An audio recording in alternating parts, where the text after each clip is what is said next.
Maka di sini ada gambaran pada kita yang pertama, kalau antum sedang dibimbing oleh Allah menuju kedudukan yang tinggi, maka sadarlah teman-teman, saat yang bersamaan antum tidak akan sunyi dari rintangan-rintangan sekitaran. Catat itu baik-baik. Anda kedudukan biasa, naik luar biasa, maka hambatannya itu akan semakin meningkat, tidak sama dengan sebelumnya.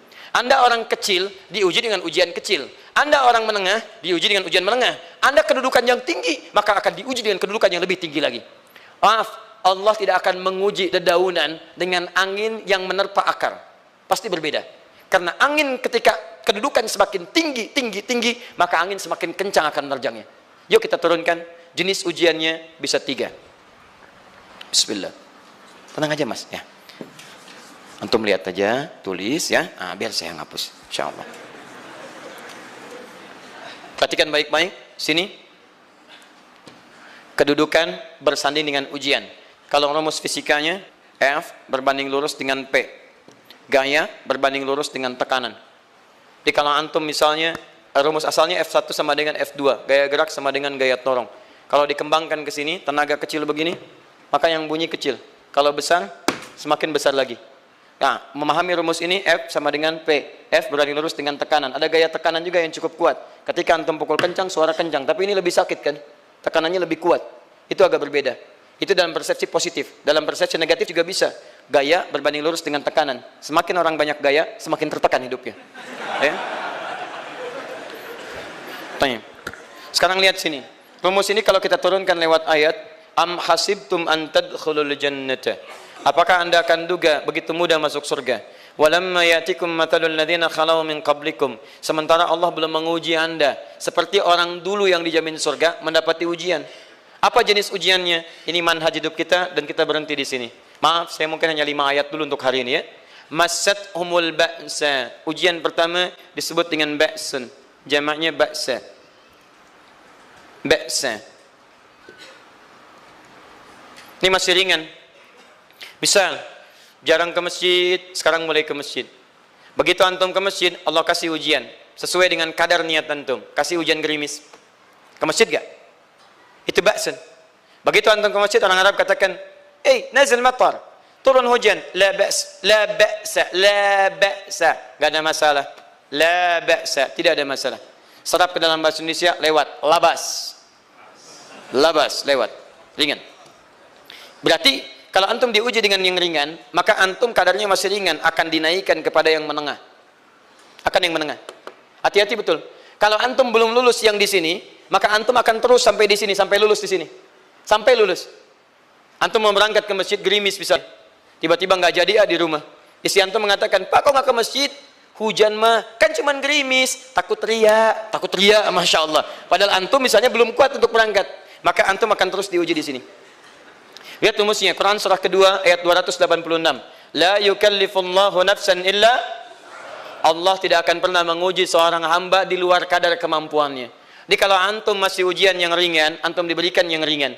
Antum naik menengah, diberikan yang menengah.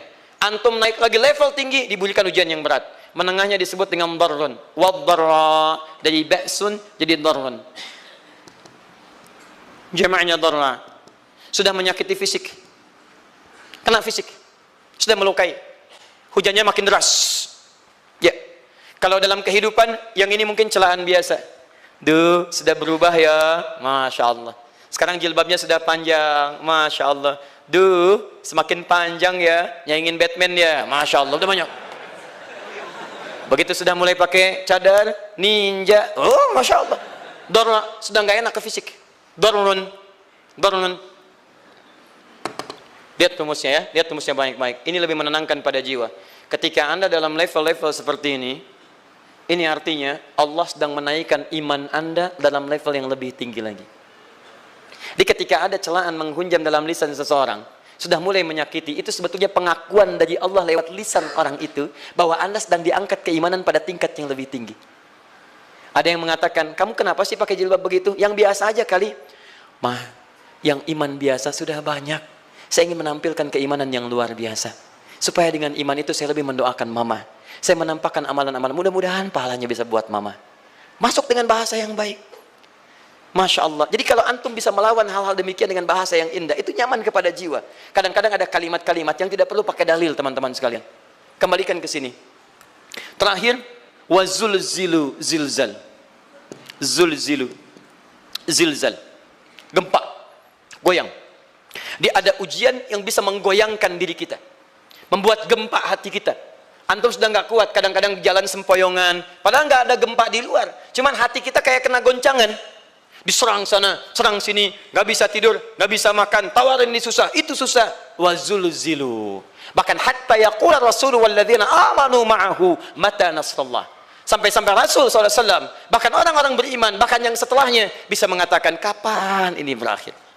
Akan tiba masa Anda mengalami satu situasi sampai Anda mengatakan, kapan berakhirnya yang seperti ini? Serang, serang, serang. Perhatikan, jika Anda berada pada level ini, saya ucapkan selamat kepada Anda. Karena Anda akan diangkat pada kedudukan yang tertinggi di antara sekian ujian yang ada. Zilzal. Artinya Allah akan naikkan Anda pada derajat yang tinggi. Karena hukum ujian tadi, la yukallifullahu nafsan illa wus'aha. Allah nggak akan menguji seorang hamba di luar batas kemampuannya. Jadi kalau Anda sudah dipandang oleh Allah siap menerima yang ini, maka Anda akan diberikan zilzal. Kalau Anda nggak mampu, Anda hanya akan diberikan darra atau ba'sun. Dimohon maaf, kalau di antara jamaah yang hadir saat ini, Anda merasa sedang punya masalah yang berat, membuat hati Anda goyah, saya ucapkan pada Anda, dari sekian hamba Allah yang ada di muka bumi, cuman Anda yang diberikan itu. Artinya Allah akan mengangkat derajat Anda. Ayo bahagia. Dan yakinlah, bukan orang lain yang dititipkan, Anda yang diberikan. Allah percaya pada Anda, kenapa Anda tidak yakin? Bukan orang lain. Jadi mustahil Allah memberikan ujian berat kalau Anda nggak sanggup. Karena cuma Anda yang sanggup, Anda yang dikasih. Makanya jangan mengeluh. Jangan katakan, ya Allah, kenapa saya, Allah? Why me? Kata Allah, why not? Kamu yang bisa. Yang lain tidak. Dan tanpa harus Anda menuliskan status. Memang cuma saya yang sanggup. Oh, Masya Allah. Gak usah. Sadari. Kalau bukan sayang, Allah itu punya sifat adil. Gak mungkin menukar sesuatu di luar kadarnya. Antum tahu cicak? Halo? Jangan katakan wallahu alam, cicak. Cicak, baik. Bagaimana aktivitasnya? Merayap. Di mana? Dinding. Apa makanannya? Nyamuk. Nyamuk bagaimana aktivitasnya? Terbang. Pertanyaan saya, di mana keadilan Allah menjadikan makhluk yang merayap makanannya terbang? Kalau nyamuk masuk kategori pertama tadi, pintar dan tahu dirinya pintar, jadi mainan cicak. Cicak, ayo tangkap. Cicaknya cuma merayap, dianya terbang. Beruntungnya nggak ada nyamuk yang jenius. Tapi yang paling hebat, perhatikan bagaimana lisan orang tua kita menanamkan kalimat-kalimat untuk menanamkan tauhidullah subhanahu wa ta'ala. Cicak-cicak diam-diam merayap. Perhatikan, yang Allah tuntut pada cicak, merayap kamu. Walaupun cuma diam-diam.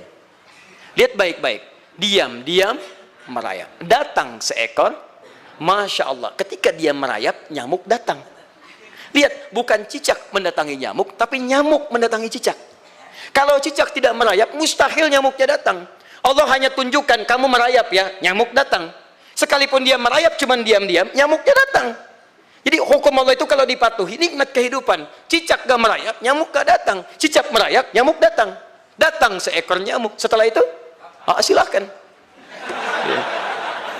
Jadi kalau kita teman-teman ikuti hukum Allah, mau berat, alhamdulillah. Mau ringan, alhamdulillah. Ya mau sedang, alhamdulillah. Begitu diangkat, artinya ada pengakuan dari Allah, iman kita akan diangkat. Cuman, bahasa Nabi Ya'qub alaihissalam kepada Yusuf alaihissalam, mesti ada persiapan dalam mengatasi itu semua. Tidak cukup hanya mendiamkan saja.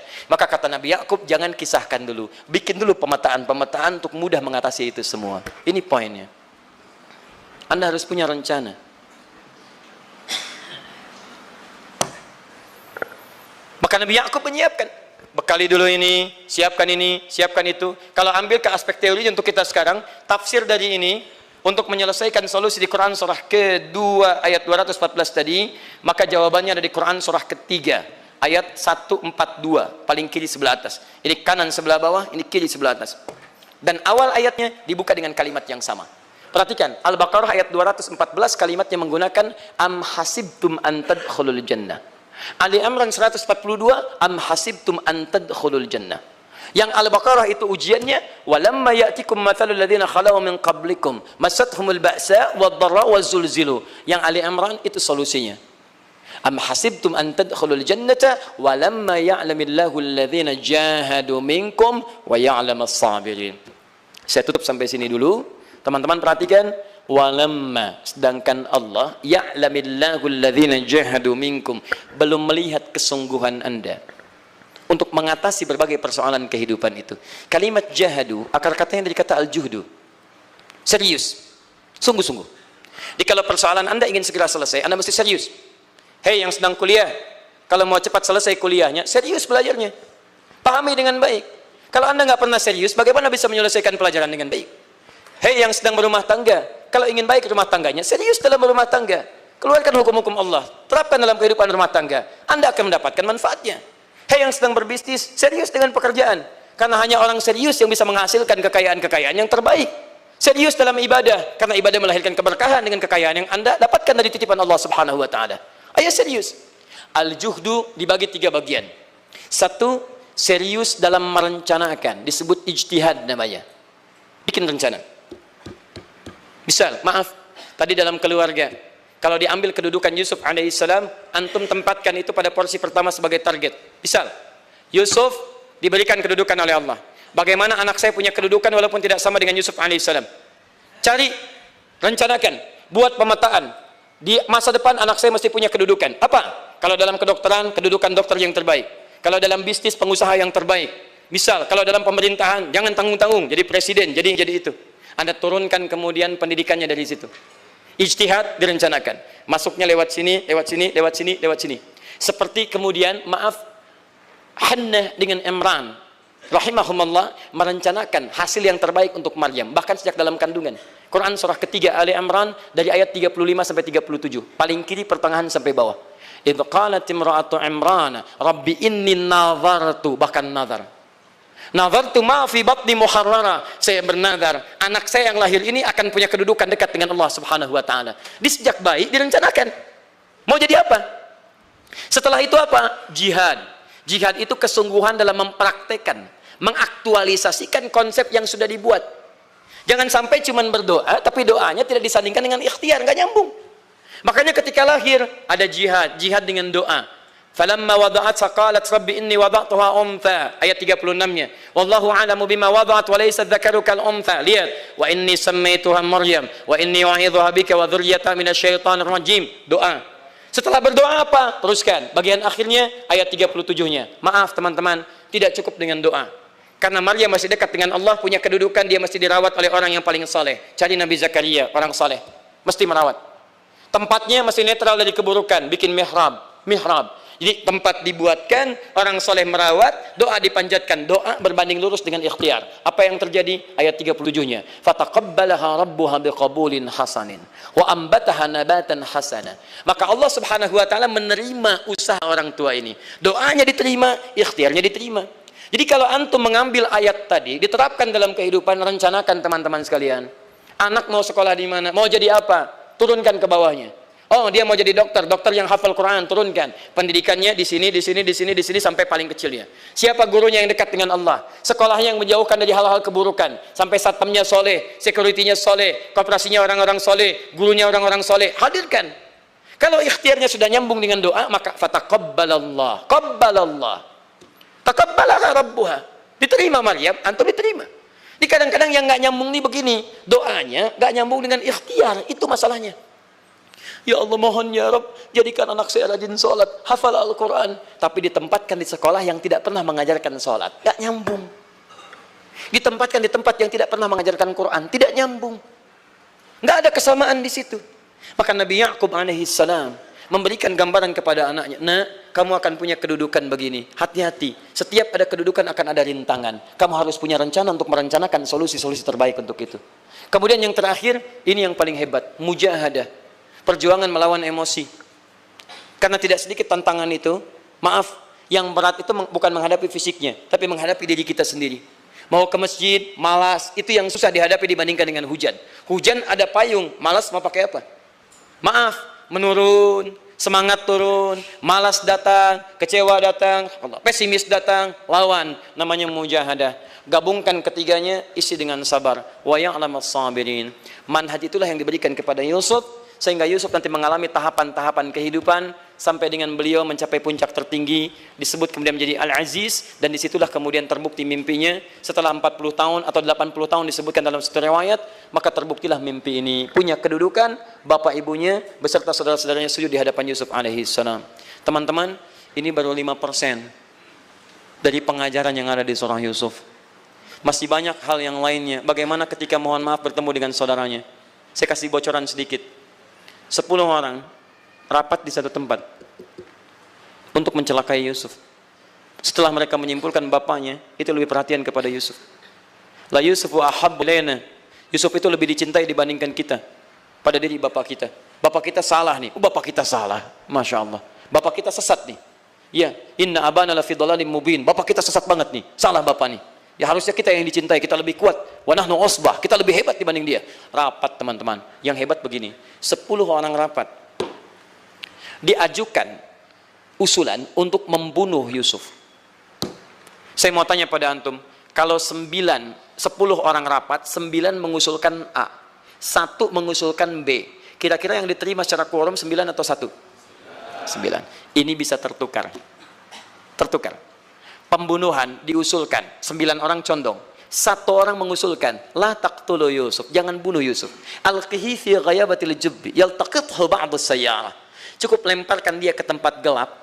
Kemudian di tempat itu akan lewat para kafilah, dia diambil dan menjauh dari kita. Yang penting kan Yusufnya nggak ada, supaya dosa kita nggak berat-berat amat.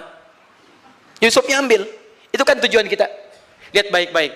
Biasanya setan kalau sedang melakukan sesuatu itu nggak akan nanggung. Nodong bisa pembunuhan. Lempar bisa perampokan. Tapi ini yang aneh, kenapa 9 orang yang untuk membunuh itu tiba-tiba belok menyepakati rencana yang pertama? Yang 1 orang.